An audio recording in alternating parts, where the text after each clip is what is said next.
کوله ها افسانه شد، با سفیدی های آن هم خانه شد، با سفیدی های آن هم خانه شد. تا بنوشم قطره از عشقی تو، از عشقی تو، سوی رودی کوساران آمدم، سوی رودی کوساران آمدم.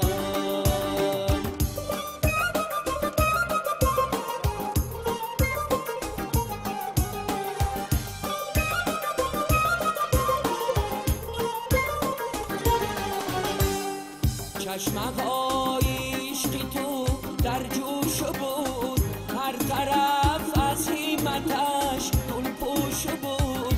تا ببینم عشقی تو در چشمه ها، در چشمه ها، بر کناری آبشاران آمدم، بر کناری آبشاران آمدم.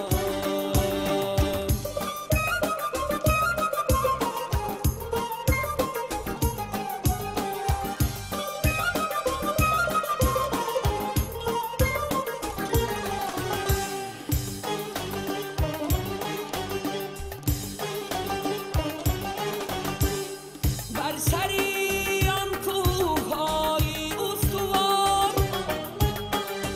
بر لبی آن چشمه‌های بی‌قرار، با امیدی دیدمت ای گلگذار، ای گلگذار. شاد و خندان در بهاران آمدم، شاد و خندان در بهاران آمدم.